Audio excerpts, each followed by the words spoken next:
Bonjour tout le monde, aujourd'hui je vais vous montrer comment réaliser ces petites boîtes de chocolat.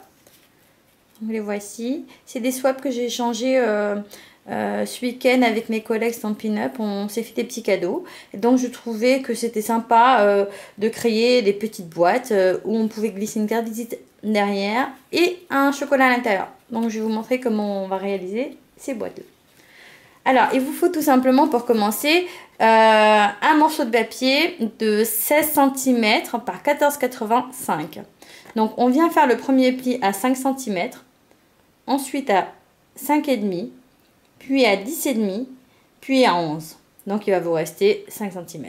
En gros, là, ça fait 5, 0,5, 5, 0,5 et 5.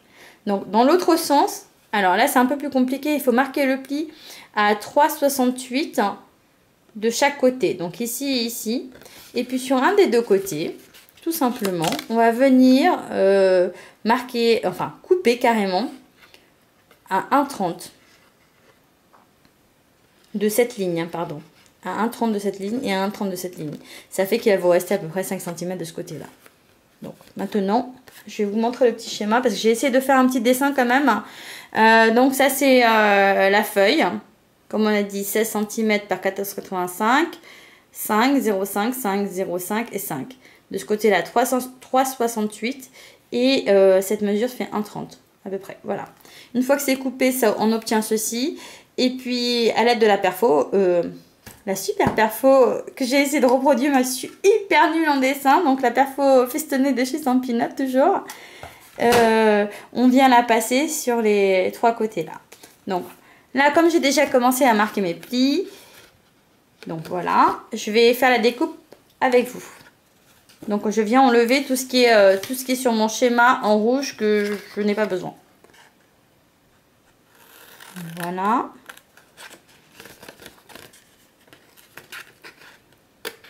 Ouais, j'adore utiliser cette perfo et je trouvais sympa de créer encore une boîte avec. C'est la troisième peut-être en peu de temps avec la même perfo parce que je l'adore tout simplement et voir différentes façons de s'en servir, c'est pas mal je trouve. Ça permet aux gens de voir qu'elle ne sert pas qu'à faire des tags bien sûr. Donc là, j'enlève. Et là, avec mon ciseau, je continue de couper tout ça.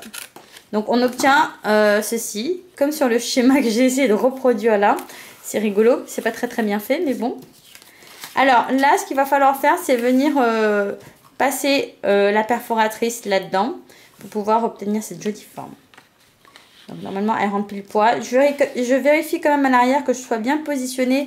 Elle rentre pile poil. Parce que c'est un peu juste quand même au niveau de... Normalement... Ça fait un peu juste là. Il aurait fallu que ce soit légèrement plus large. Voilà, on perfore. Alors, de ce côté, c'est pareil. Alors là, c'est compliqué parce qu'il va falloir passer toute la feuille. Et donc, on retourne quand même pour vérifier qu'on est dans le bon sens. Voilà. Qu'on ne perfore pas l'autre côté de la feuille. Donc, voilà, hop. On enlève délicatement et on recommence de ce côté-là. Il commence à faire sombre chez moi là. Je suis désolée, je ne sais pas si la qualité de la vidéo va être top. Donc je me positionne encore une fois. Je vais y arriver. Hop. Et voilà. On obtient ceci. Donc maintenant on va marquer nos plis. Donc on rabat les plis à l'intérieur. Ici il y a les plis du petit côté qui doit se marquer aussi. Et de ce côté également. Donc voilà. Alors moi ce que je fais c'est que je prends un chocolat. Je colle à l'intérieur avec de la mousse 3D si je la retrouve. Elle est là. Hop. Puis elle colle super bien cette mousse. Hein, je l'adore. Donc on vient la coller comme ça. On va prendre un petit bout de fil de lin pour attacher. Fermer le nœud, donc je vais couper mon fil histoire d'en avoir assez là. Donc ça fait vraiment des petites idées sympas, je trouvais bien l'idée. J'ai un peu galéré à trouver les mesures qu'il fallait, comment faire au début. Et puis là, Je trouvais que c'était sympa de montrer comment faire parce que beaucoup ont cette perforatrice et très peu s'en servent finalement. Je pense que c'est dommage d'en rester là avec. Elle est top, il faut s'en servir. Le petit nœud est fait. Hop, je coupe un petit peu pour aligner tout ça. Je nettoie un petit peu mon bazar. Alors là, ce qu'on va faire, c'est que j'avais déjà préparé des petits morceaux de papier ici à la bonne mesure pour venir coller la première là-dessus. Donc, voilà, je vais finir ma déco.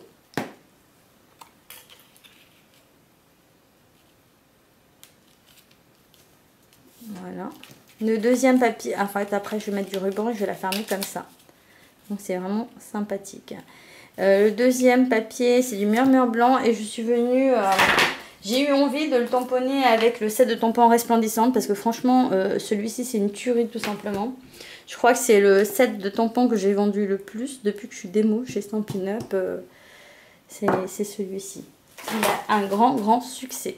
Donc avec l'encre noire nue qui est indélébile, donc faites attention de ne pas vous tacher quand même.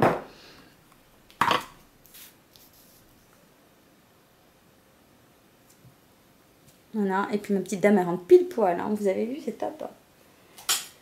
Je vais quand même lui passer un petit coup de colorisation avec... oups, ça je vais le pousser. Avec mon Aqua Painter. Et l'encre l'encre qui va avec le papier, c'est le Corail Calypso. Hop, ça je vais le mettre de côté. Je vais venir légèrement coloriser ma robe. Alors on n'est pas sur du papier aquarelle, hein, ne l'oublions pas. Donc forcément c'est pas nickel, c'est pas parfait. C'est juste pour vous montrer que différentes façons de faire, hein.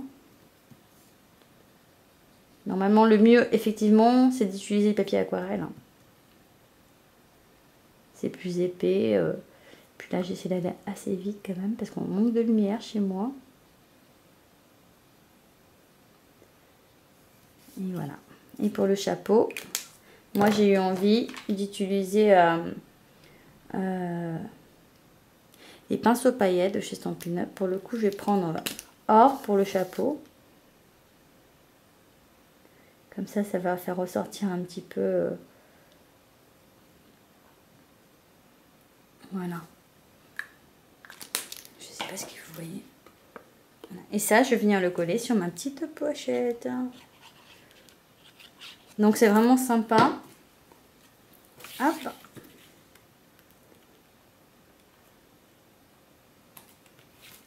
Voilà. Alors, le chocolat, bien entendu, il est à l'intérieur. Il est fermé. On peut rajouter une petite carte ici, écrire un petit mot.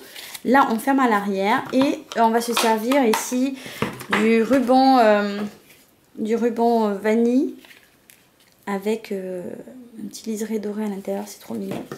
Donc, je viens passer mon ruban à l'intérieur comme ça. Comme ceci, là. Hop. Et je vais faire mon petit mot.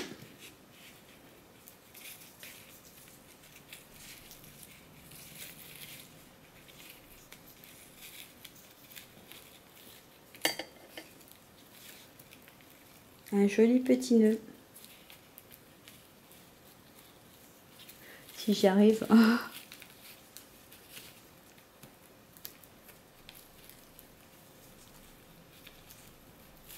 Et voilà. On rectifie, on le fait bien, on le fait joli, tout mignon. C'est sympa à ouvrir. On a eu l'honneur ce week-end d'avoir notre marathon de scrap, notre PDG, Stampin' Up, Sarah, Laetitia. Et c'était top, top, top. Voilà, la petite boîte, elle est prête à offrir. Ça fait mignon, n'est-ce pas? Plein de petites boîtes comme ça. J'espère que le tutoriel vous aura plu et qu'il vous servira aussi parce que c'est le but. Je vous dis à bientôt pour une nouvelle vidéo. Au revoir.